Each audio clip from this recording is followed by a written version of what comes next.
Bien, dije que estábamos en el mes de la Reforma, mes de octubre, y que teníamos que hablar de la Reforma. Quisiera hablar, hermanos, en este mes, acerca de un tema que es bien importante y que tiene que ver con la Reforma protestante. Es lo que ha sido llamado las solas. Las solas son frases en latín que representan la doctrina de la Reforma protestante y resumen las creencias teológicas básicas de los reformadores. Y se habla de 5 solas.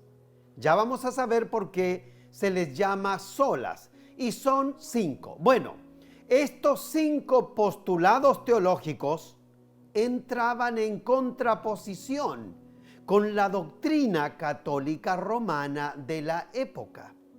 Estos principios doctrinarios fueron los que asumieron los reformadores, por lo que ellos no aceptaban los postulados que la Iglesia Católica tenía sobre estos temas, estos 5 temas. Estas frases, 5 solas, no fueron inventados por los reformadores, sino las personas que después estudiaron la teología y la doctrina de los reformadores, le colocaron este nombre, solas, las 5 solas. ¿Por qué? Porque ellos vieron que estos 5 énfasis de la Reforma estaban contenidos en su doctrina. Las llamadas 5 solas se volvieron el grito de la batalla de los reformadores. A cada una de ellas se le llamó entonces solas. Bien, vamos a compartir la primera sola. Yo dije que eran 5. Y la primera sola es esta: sola escritura. Eso es, solo la escritura, nada más que la escritura. ¿Saben? Se le llama sola escritura porque los católicos también creían en la escritura. Pero además de creer en la escritura, los católicos de esa época, ellos creían también en otras cosas. Bien, la primera sola es sola escritura. ¿Cuál va a ser la segunda?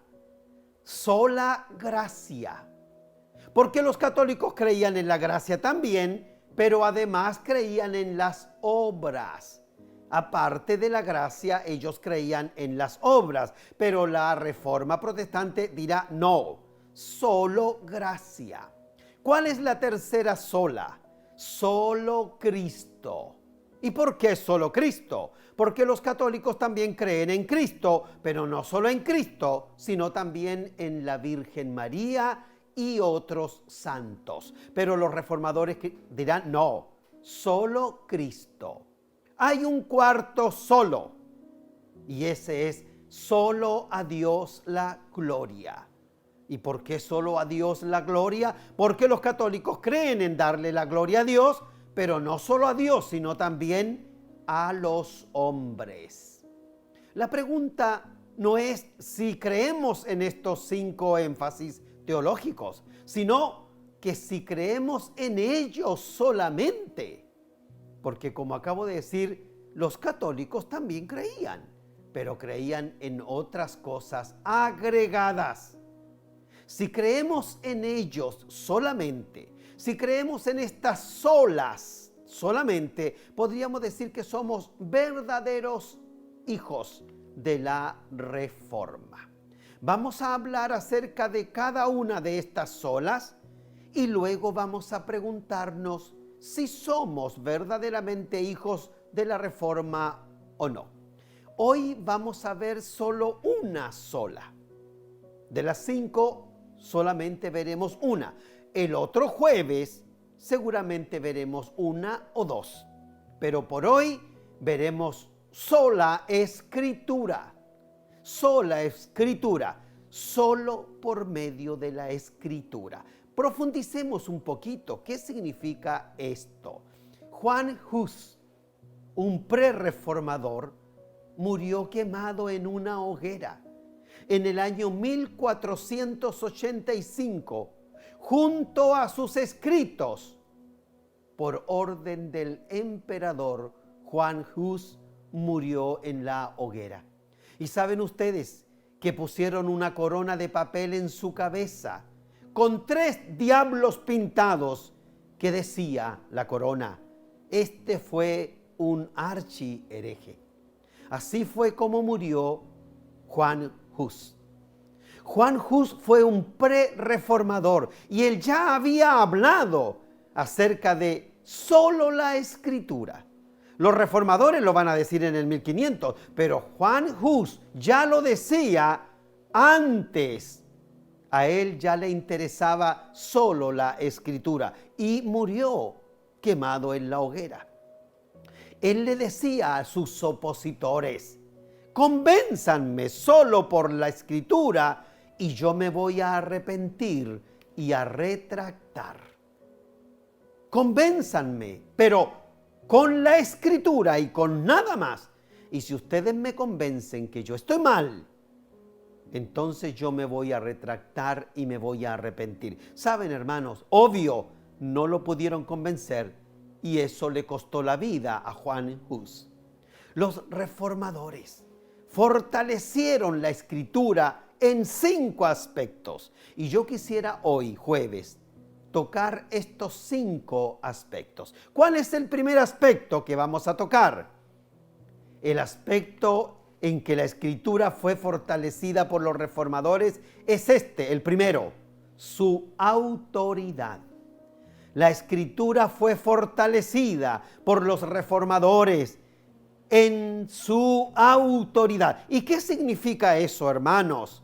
La Escritura es la única autoridad para la vida y la práctica. No hay otra. Usted y yo tenemos que vivir de acuerdo a la autoridad de la palabra en nuestras vidas. La palabra de Dios es una autoridad absoluta sobre nosotros, los hijos e hijas de Dios. Juan Calvino decía que la Escritura es como si Dios mismo estuviera hablándonos. Eso decía Juan Calvino. Miren la tremenda autoridad que tiene la Escritura. Es, para Juan Calvino, como si Dios mismo nos estuviera hablando. Nosotros, como verdaderos hijos de la Reforma, confiamos en que las Escrituras, hermanos queridos, son la palabra verdadera del Señor y nosotros creemos en ella y somos gobernados por sus promesas, y nuestras vidas e iglesias deben estar sometidas a su autoridad. No debe haber ninguna otra autoridad más grande que la Escritura para nosotros los cristianos. Su autoridad. Ese fue el primer aspecto en que la Escritura fue fortalecida por los reformadores. Vamos al segundo aspecto: la infalibilidad e inerrancia. La palabra de Dios, la Biblia, no falla, es infalible y no se equivoca, es inerrante. Pablo dice en 2 de Corintios capítulo 3, toda Escritura es inspirada por Dios, dice Pablo el apóstol, y útil para enseñar y para corregir y para instruir en justicia, para que el hombre de Dios sea perfecto, enteramente preparado para toda buena obra. Eso dice el apóstol Pablo acerca de la Escritura. Martín Lutero dijo: he aprendido que hay una sola cosa en esta vida que no se equivoca, que es inerrante. ¿Y cuál es esa cosa?, diría Martín Lutero: las Sagradas Escrituras. Una sola cosa es inerrante, diría Martín Lutero: solo las Escrituras. Los post-reformadores desarrollaron estas dos frases. Escuchemos. Solo la Escritura y toda la Escritura. La Escritura solamente, pero toda la Escritura. Interesante, ¿verdad? Lo voy a repetir. ¿Qué decían los postreformadores sobre la Escritura? Decían estas dos frases. Solo la Escritura y toda la Escritura. Y la segunda frase, la Escritura solamente, pero toda la Escritura. Hermanos, ellos decían así, diciendo que solamente la palabra de Dios es infalible. Los puritanos llegaron a decir en la Confesión de Fe de Westminster que solamente la Escritura puede afectar la conciencia de los creyentes. Si algo puede afectar tu conciencia y la mía, no es lo que digan las personas, sino lo que diga la Escritura. No lo que digan los líderes religiosos, sino lo que diga la Escritura. Solo ella, dirían entonces, hermanos, esas personas. Veamos el tercer aspecto, en el que la Escritura fue fortalecida por los reformadores, su autointerpretación y su autolegitimación. ¿Qué significa esto? Los reformadores dijeron que el Espíritu Santo es el verdadero expositor de la Escritura. No es hombre, no son los hombres, no son los seres humanos, no son las mujeres, es el Espíritu Santo. No es la iglesia la que hace que la Biblia sea auténtica. La iglesia puede ayudar a interpretar la Escritura, pero el verdadero significado espiritual de las Escrituras es su sentido natural y literal, es enseñada a la iglesia por el Espíritu Santo. Hermanos, es el Espíritu Santo. La Biblia testifica de sí misma y el Espíritu Santo toma ese testimonio y lo trae al corazón de cada creyente para que el creyente pueda decir: tengo el testimonio en mí de que este libro es diferente. Pero eso lo puede hacer solo el Espíritu Santo. Es el Espíritu Santo el que nos da testimonio a nosotros de que ese es un libro santo, cuyo autor es el mismo Dios por medio de su Espíritu. Hermanos, hay libros que pueden informarte, pero solo la Escritura puede transformarte. Estamos hablando acerca de la sola Escritura, una de las solas de la Reforma Protestante. Y en el día de hoy estamos hablando de la Escritura, sola Escritura. Bien, ya vimos entonces que los reformadores fortalecieron la Escritura dándoles autoridad, diciendo también que es inerrante e infalible. Bien, vamos al cuarto aspecto entonces en el que la Escritura fue fortalecida por los reformadores: su liberación. ¿Cómo es eso? ¿Cómo es eso de que la palabra del Señor fue liberada? Hermanos, los reformadores liberaron la Biblia de la jerarquía católica, porque la jerarquía católica tenía el monopolio de la Biblia. Solo ellos la podían interpretar y leer y nadie más. La Biblia estaba cautiva de la iglesia. Solo ellos la podían interpretar y leer. Entonces, los reformadores liberaron la Biblia de la jerarquía católica y lo hicieron de tres maneras poderosas. ¿Cuál fue la primera manera como fue liberada la Escritura? A través de las traducciones vernáculas. ¿Cuáles son los idiomas vernáculos? Los idiomas que hablamos nosotros. Entonces la Biblia fue liberada cuando fue traducida, como la traducción que hizo Martín Lutero del latín al alemán de la Biblia.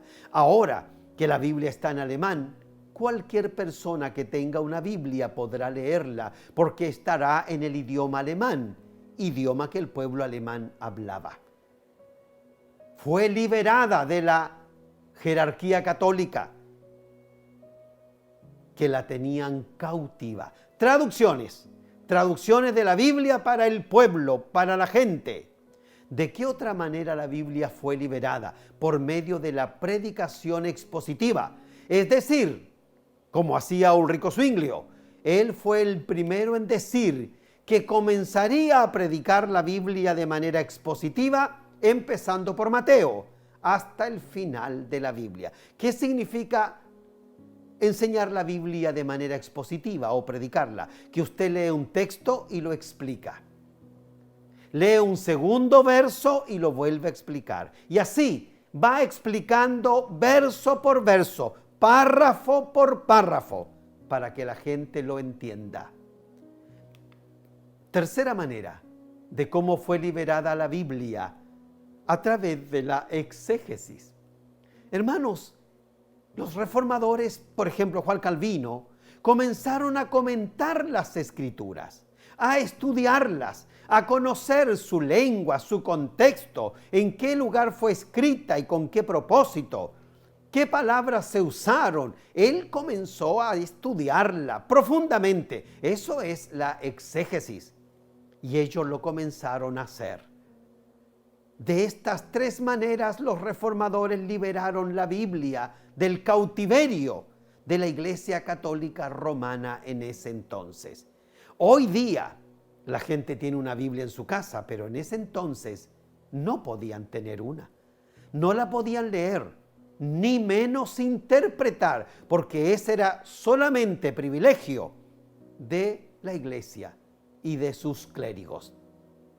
La Iglesia Católica le había dicho a la gente que ellos no podían interpretar la Biblia por ellos mismos, que debían depender del Papa y de los sacerdotes para que la interpretaran. Ellos no lo podían hacer. Fue liberada la Biblia entonces de estas tres maneras. Vamos a ver el último aspecto en que la Escritura fue fortalecida por los reformadores: su poder. ¿Y qué significa eso? Los reformadores creían que la Biblia era un libro vivo, un libro con poder, un libro con poder dinámico, poder de Dios. Nosotros también creemos que es así. Sabemos que la Biblia no es un libro cualquiera, es un libro que tiene el Evangelio y que contiene el Evangelio. Y el Evangelio es poder de Dios. La Biblia es un libro capaz de convertir a las personas por medio de la iluminación del Espíritu Santo. Un libro que no solo puede transformarnos, sino también puede conformarnos a la imagen de Cristo. La Biblia es un libro de poder. Imagínense el privilegio que tiene usted, hermano y hermana, y el privilegio que tengo yo de tener una Biblia en nuestro hogar. Qué privilegio tenemos, hermanos, de abrir la Escritura y poder leerla y poder estudiarla. Solo con ese entendimiento de las Escrituras, entonces, nos volveremos verdaderos hijos e hijas de la Reforma.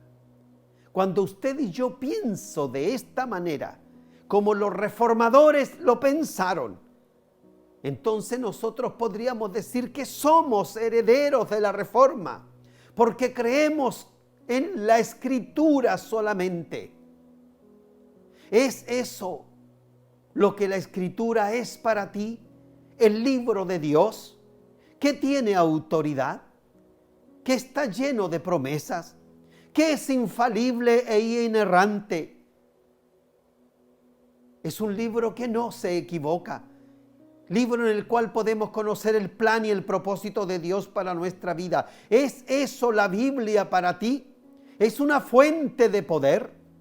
¿Es inerrante e infalible, como dije? ¿Es liberadora y poderosa? Si es así, entonces somos herederos de la Reforma.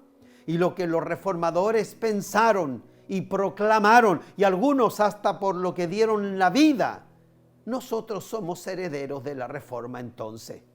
La Escritura ha transformado tu modo de vivir, porque la Biblia no es un libro cualquiera, no es solamente un texto que te informa, sino que también te puede transformar. Entonces la pregunta es, ¿la palabra de Dios te ha transformado a ti? ¿Me ha transformado a mí?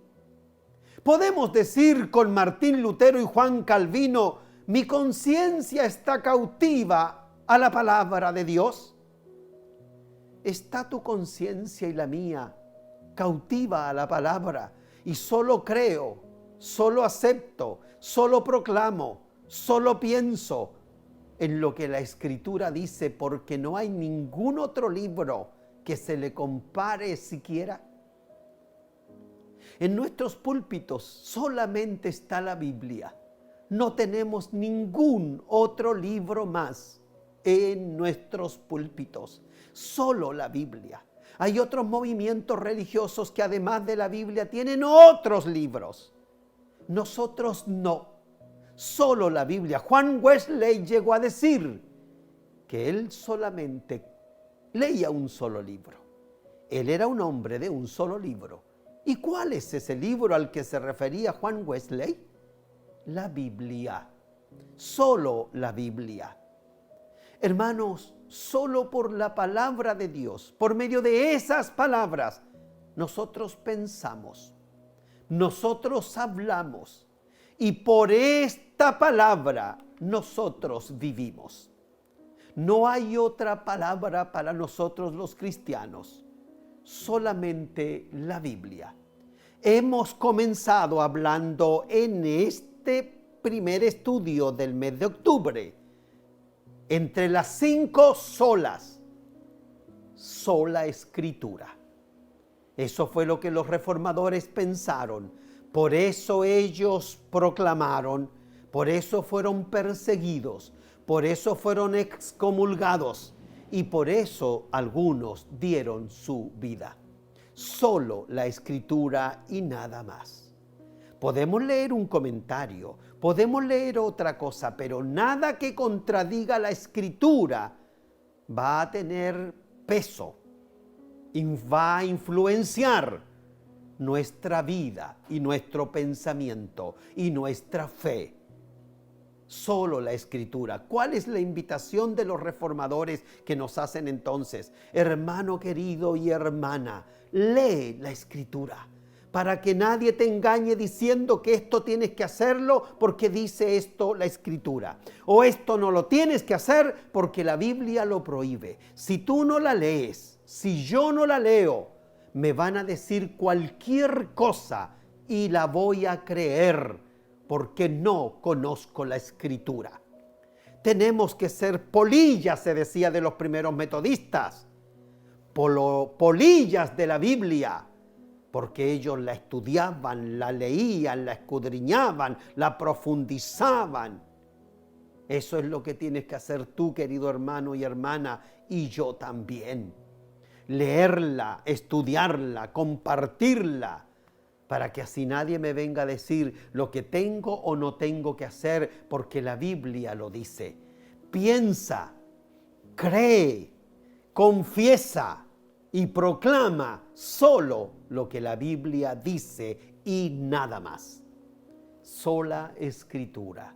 Cuando Pablo predicaba el Evangelio, los hermanos de Berea, ellos llegaban a sus casas y comparaban lo que había dicho Pablo con lo que está en la Escritura.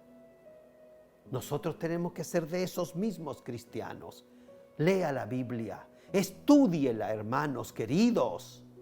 Estúdiela para que así nadie venga a decirle una cosa que no está en la Escritura. Sola Escritura. Los reformadores levantaron este estandarte, este pendón, esta columna sobre el cual el protestantismo se habría de sostener. Solo la Biblia y nada más. Solo la Biblia. Quiero invitarles a dar gracias a Dios por esto de lo cual somos herederos. Si nosotros pensamos de la misma manera, solo la Escritura para nosotros. No hay otro libro aparte de la Escritura. Solo la Escritura. Padre Celestial, te damos gracias en esta tarde, Señor. Señor, se fortalece y se afianza todavía más en nuestra vida la firme convicción de que no hay otro libro, solo la Escritura. Lo que está escrito allí eres tú mismo hablándonos, dicen los reformadores. No nos interesa ningún otro libro, no nos interesa ningún otro escrito, no importa de quién venga. Solo la Escritura va a moldear nuestra vida, nuestro testimonio, nuestra fe, nuestro caminar. Solo la Escritura y nada más. Gracias por tu palabra bendita. Gracias, Señor, desde Génesis a Apocalipsis.